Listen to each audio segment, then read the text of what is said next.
شہادت عثمان غنی رضی اللہ تعالیٰ عنہ۔ یہ کون عثمان غنی ہیں؟ کون عثمان غنی؟ میرے دوستو، محسن اسلام۔ ایسی ایسی مدد انہوں نے مسلمانوں کی کی ہے، ایسی ایسی مدد مسلمانوں کی کی ہے کہ قسم خدا کی قیامت تک مسلمان احسان عثمان کو ادا نہیں کر سکتے، ہرگز آپ کے احسان کو ادا نہیں کر سکتے۔ جہاں جہاں جیسی جیسی اسلام کو مدد کی ضرورت پڑی، سرکار سیدنا عثمان غنی اسلام اور مسلمانوں کی مدد کے لیے ہر ہمیشہ سب سے آگے رہے، ہر ہمیشہ سب سے آگے رہے۔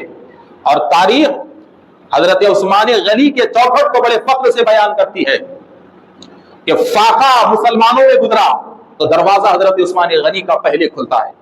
میدان جنگ میں لشکر تیار ہے مگر فوج کے ہاتھ میں ہتھیار نہیں ہے تو حضرت عثمان غنی کے خزانوں کی تھیلیاں سب سے پہلی کھلتی ہیں۔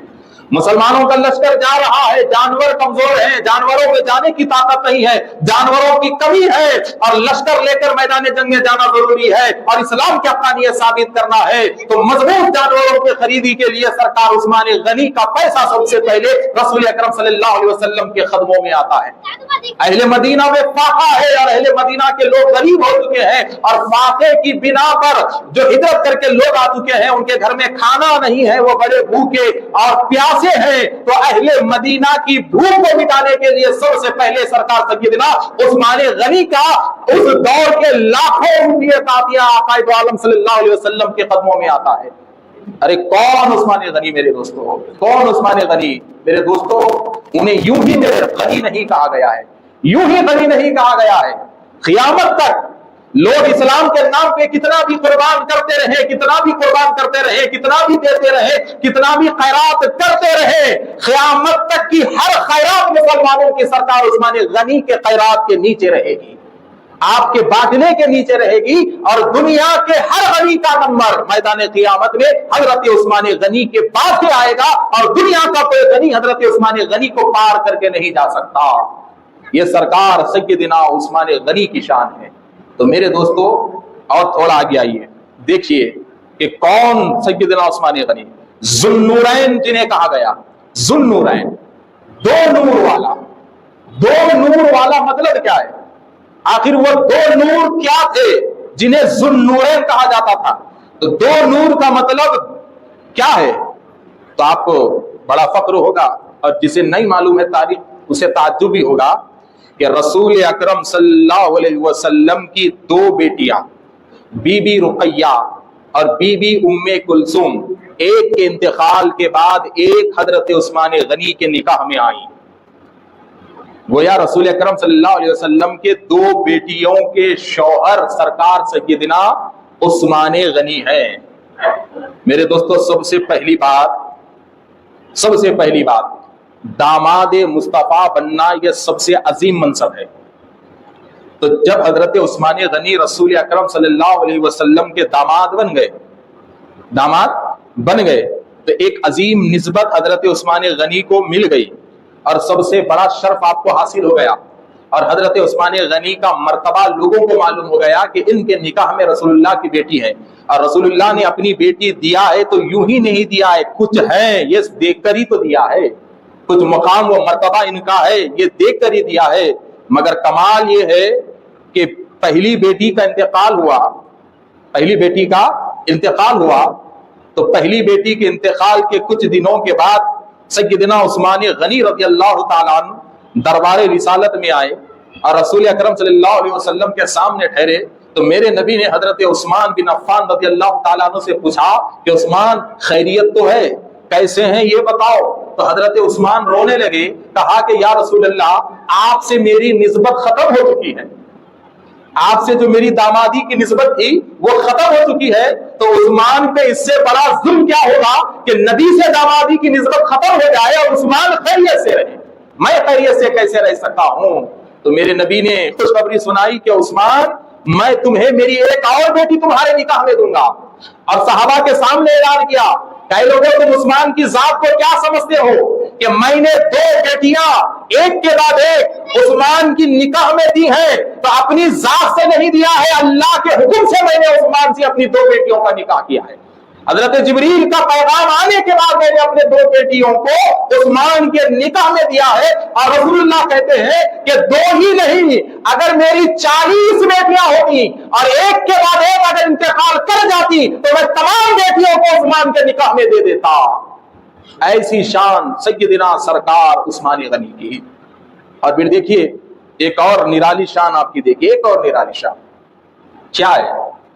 رسول اکرم صلی اللہ علیہ وسلم کے بارگاہ میں ایک صاحب آئے، انہوں نے آسمان میں بجلی کو کڑکتے ہوئے دیکھا۔ تو جب بجلی کڑکتی ہے نا تو روشنی زمین پر بہت پھیلتی ہے کچھ سیکنڈ کے لیے، ہے نا، کچھ سیکنڈ کے لیے روشنی بہت پھیلتی ہے۔ تو رسول اکرم صلی اللہ علیہ وسلم کی بارگاہ میں انہوں نے عرض کیا، یا رسول اللہ صلی اللہ علیہ وسلم، کیا جنت میں بھی بجلی ہوگی؟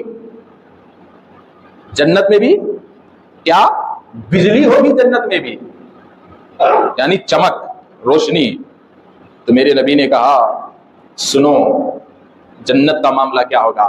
رسول اکرم صلی اللہ علیہ وسلم کہتے ہیں کہ جنت میں جب حضرت عثمان غنی قدم رکھیں گے تو عثمان کے چہرے سے ساری جنت روشن ہو جائے گی، عثمان کے چہرے سے ساری جنت چمکنے لگے گی، اور عثمان یہ جنت کی روشنی ہے، عثمان یہ جنت کی چمک ہے۔ آقا دو عالم صلی اللہ علیہ وسلم کہتے ہیں تو کتنی بڑی شان ہے سرکار سیدنا عثمان غنی کی میرے دوستو۔ اور تھوڑا آگے آئیے کہ رسول اکرم صلی اللہ علیہ وسلم کا معاملہ سیدنا عثمان غنی رضی اللہ تعالیٰ عنہ کے ساتھ کیسا معاملہ رسول اکرم صلی اللہ علیہ وسلم کا تھا۔ دیکھیے میرے دوستو، یاد رکھیے کہ صحابہ اکرام خلفائے راشدین چاہے مرتبے میں کتنے بھی بلند کیوں نہ ہیں، عظمت میں کتنے بھی بلند کیوں نہ رہیں، مگر سارے صحابہ کرام کا مرتبہ رسول اکرم صلی اللہ علیہ وسلم کے سامنے امت کا ہے، مرتبہ امت ہی کا ہے، اور ساری کائنات رسول اکرم صلی اللہ علیہ وسلم کے سامنے سب سے چھوٹی ہے، اور کائنات کا کوئی بندہ رسول اکرم صلی اللہ علیہ وسلم سے آگے نہیں بڑھ سکتا، اور کوئی رسول اکرم صلی اللہ علیہ وسلم سے بلند نہیں ہو سکتا۔ مگر میرے دوستو ذرا دیکھیے کہ آقا دو عالم صلی اللہ علیہ وسلم کا دربار وہ کتنا نرالا دربار تھا، جہاں پہ آپ کے ایک ایک صحابی کی ایک ایک ادا نرالی وہاں تھی، اور ایک ایک صحابی کا ایک ایک الگ الگ مقام وہاں پہ رکھا گیا تھا۔ اور یہ کیسا دربار تھا دیکھیے کہ آقا دو عالم صلی اللہ علیہ وسلم اپنے گھر میں بیٹھے ہوئے ہیں، اور راوی بیان کرتے ہیں کہ رسول اکرم صلی اللہ علیہ وسلم لیٹے ہوئے ہیں، اور جب انسان لیٹتا ہے اور تہبند پہن کر لنگی پہن کر جب انسان لیٹتا ہے تو ظاہر سی بات ہے لنگی پہن کر جب کوئی انسان لیٹے کروٹ لیٹے تو تھوڑی اس کی لنگی ٹخنوں سے اوپر اڑ جاتی ہے، ہر ایک کی اٹھتی ہے، ٹخنوں سے اوپر اس کی لنگی اٹھ جاتی ہے، اور ہلکے سے پنڈلیاں نظر آتی ہیں، ہلکے سے پنڈلیاں نظر آتی ہیں۔ تو وہاں پر بھی رسول اکرم صلی اللہ علیہ وسلم کا معاملہ یہی تھا کہ آقا لیٹے ہوئے تھے، اور آپ کا تہبند ہلکا سا ٹخنوں سے اوپر آ چکا تھا، اور تھوڑی تھوڑی پنڈلیاں نظر آ رہی تھی، تھوڑی تھوڑی پنڈلیاں نظر آ رہی تھی۔ اور یہ ہر ایک کے ساتھ ہوتا ہے، تہبند ایڑیوں سے اوپر اڑ جاتا ہے، پنڈلیوں سے اوپر اڑ جاتا ہے، کیا کیا ہوتا ہے آج کے زمانے میں۔ مگر ایک چیز ذہن میں رکھیے، نبی لیٹے ہوئے ہیں اور آپ کا تہبند ٹخنوں سے تھوڑا اوپر تھا، اور ہلکی پنڈلیاں نظر آ رہی تھی، اور آپ ام المومنین بی بی عائشہ صدیقہ رضی اللہ تعالی عنہا کے مکان میں آرام کر رہی تھی۔ تو ایسی حالت میں حضرت ابوبکر صدیق رضی اللہ تعالی عنہ اندر آنے کی اجازت چاہی تو رسول اللہ نے اجازت دے دی، جو بات کرنا تھا بات کرے، اور چلے گئے۔ میرے نبی اسی حالت میں ہے۔ اس کے بعد حضرت عمر فاروق رضی اللہ تعالیٰ عنہ آئے، بات کیے چلے گئے، بات کیے چلے گئے۔